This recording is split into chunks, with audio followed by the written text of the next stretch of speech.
Hi, my name is Garrett Delavan. I am a professor of language education at Georgia State University in Atlanta. And I am currently, well, before that, sorry, I was a Spanish teacher in middle school for 9 years in Utah. And I am currently on Lake Titicaca in Bolivia. And right behind me is the island of the Moon. I'm with a group of other university professors, and we've just left the Temple of the Virgins, which was very well preserved, considering how old it is. And I've had one of the most interesting experiences I've had in similar sites around the world of that age. And it's one of the things that I love about having spent a lot of my life investing my time in learning Spanish, is that I can have access to these places in a way that is deeper than just tourism, right? Because I can ask the guides any kinds of questions deeply felt about, my interest in the place.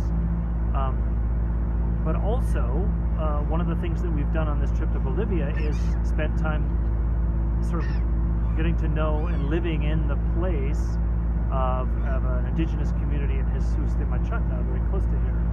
And having spent so much time really investing not in just the language proficiency to communicate in those spaces, but the cultural competence and sensitivity and sort of reading the signs of how to respectfully go about joining people and sharing food and sharing conversation. That's one of the biggest values of investing time and years of study in a world language, right? With Spanish, almost half the world is open to me for doing that sort of thing. But Spanish isn't the only language out there to learn that's worth it. Pick a community or a set of communities that you think you'd really like to spend your time getting to know, whether it's in the U.S. or outside, right?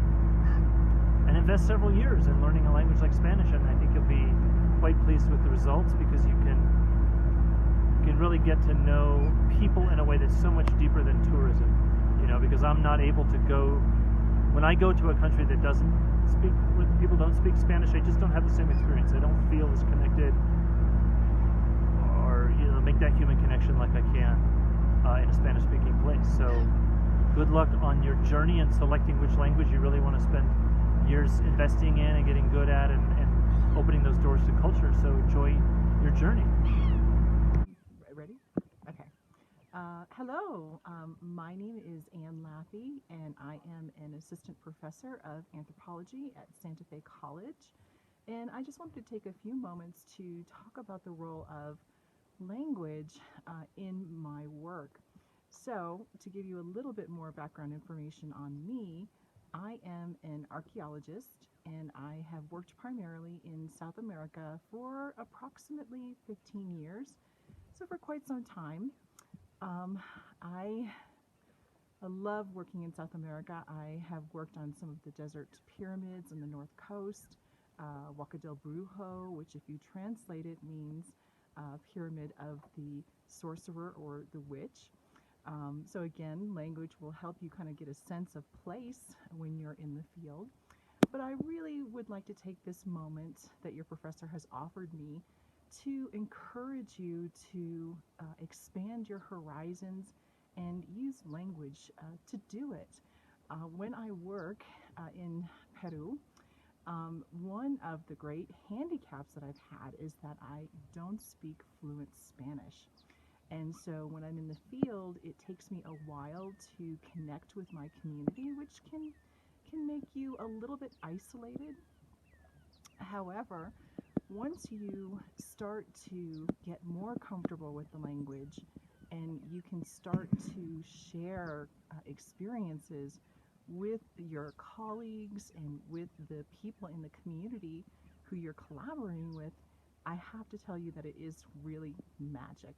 And you can start to understand how they feel about your work, how they feel about their community.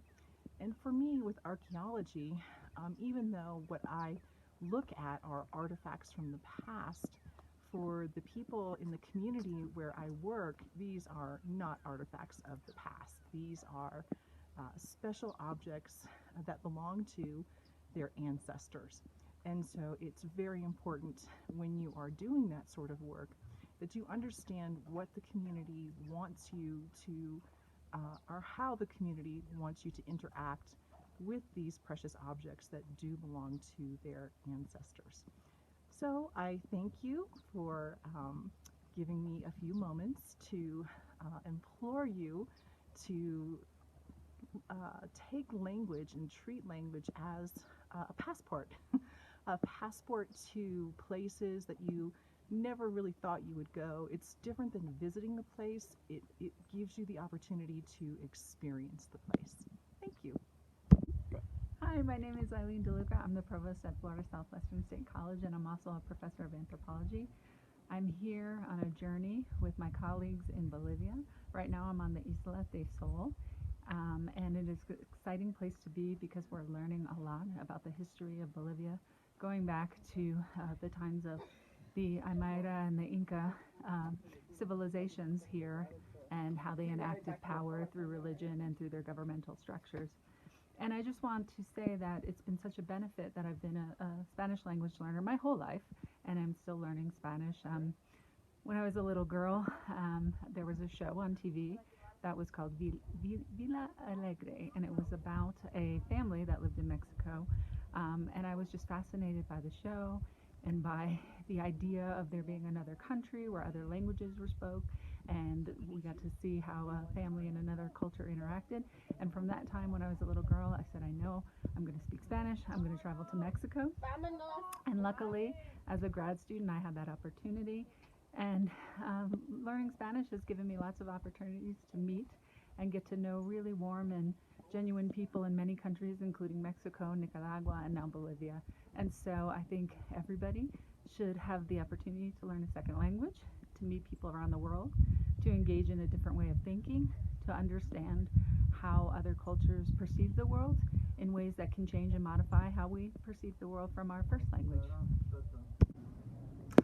Hi, my name is Lindsay Dudley, and I'm currently a program manager at the Kimberly Green Latin American and Caribbean Center at Florida International University. I first started studying Spanish in high school. It was a requirement in my high school, so I just took it as a general course. And then in college is when I really got interested in the opportunity to study abroad. So I really wanted to study in Latin America. I'd never been outside of the country. And so I took 2 years of Spanish, and I had the opportunity to go to Santiago, Chile for a semester in my junior year.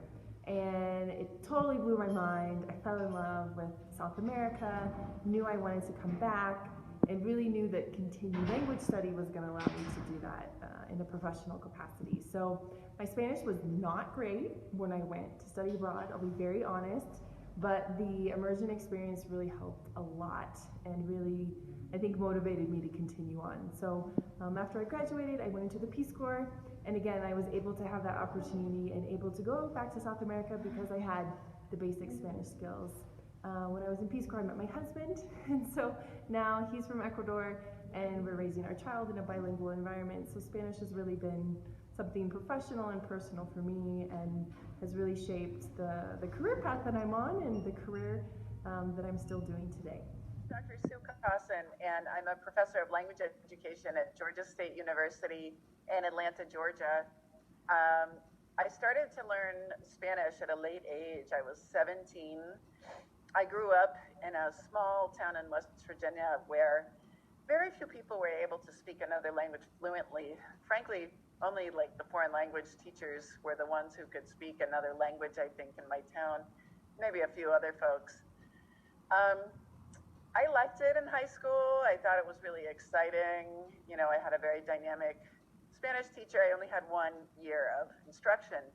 So I went to college, and I kind of had this idea like, oh, it could be really useful if I knew some Spanish. And I thought, well, that's a very practical language. And so I had some very nice professors, and I got really excited. I was kind of surprised at how much I liked it.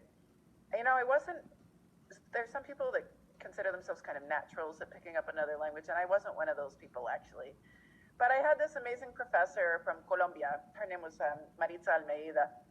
And she said to me, yo sé, mija, tú puedes. Tú tienes que seguir adelante aprendiendo. And that helped give me the enthusiasm. She said, oh, my daughter, I know you can do this. You'll manage. And that's an expression to call people that you feel close to. My daughter, we don't do that in English, but these are the kind of cultural things you learn that are so cool. And she encouraged me, and I ended up being a Spanish double major, that in international studies. My scholarship at my college transferred for me to be able to study abroad in Mexico for a couple semesters. That completely changed my life. I just realized, how the world was very different. And one kind of example I like to tell people, when I was 7 years old, my dad, who was like the greatest man on the planet, he died tragically of cancer. And it's pretty common in the United States that culturally people don't talk about those who have died. It's sort of like almost taboo, or like it makes people uncomfortable a lot of the time. And when I was first in Mexico on my study abroad, the host family that I stayed with in Guadalajara, which is the second biggest city in Mexico, they, around the lunch table, which was the big meal, we'd sit there for an hour and a half or 2 hours, they would talk about the dad in the family who had died like 7 or 8 years before I was ever there. And they would laugh and tell funny stories about how he used to be. And then they'd get tears in their eyes because they missed him. And I thought, wait a minute, you can talk about people who have died? This is okay? And then, some of you who might be listening are probably familiar with what's called the Day of the Dead. And it's this beautiful, amazing celebration where every year many people throughout Mexico welcome back the honor of the idea that the dead might come back for a visit for one day, here a couple days. And, there's these beautiful, colorful candles and altars with fruits and flowers, and they're very joyful and fascinating. And so I guess what I'm getting at is I realized, it's not just like, oh, I can communicate with other people. It's I can become a better person when I learn about these other cultural practices. And you can really only get deep access by being bilingual. So because of that, I ended up going back and forth between Mexico and the United States for several years. I've lived there a total of 6 years. I run study abroad as a professor. I have the luxury of being able to take students with me to get to learn some of the cultural aspects of Mexico as well, and to see some really brilliant projects that are life-changing, where people, make the best of the resources that they have around them to help build community, despite, oftentimes very complicated economic circumstances. I have friends all over Mexico now. I get to Zoom with them, when I have something exciting. I share with them on WhatsApp, which is kind of like text, but it's what's used throughout so much of the rest of the world instead of text messages.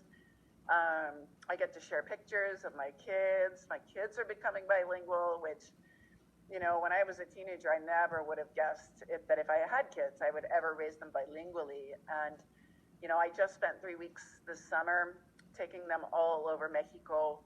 They're in a bilingual dual immersion school. So that's helping them, learn a ton of Spanish half the day, but then taking them into Mexico and, watching them hang out with a midwife who knows herbal medicine, and, watching them behave appropriately through her herbal cleansing ceremony before we went up onto her mountainside, to learn about the ways she uses her herbs to treat pregnant women, for example.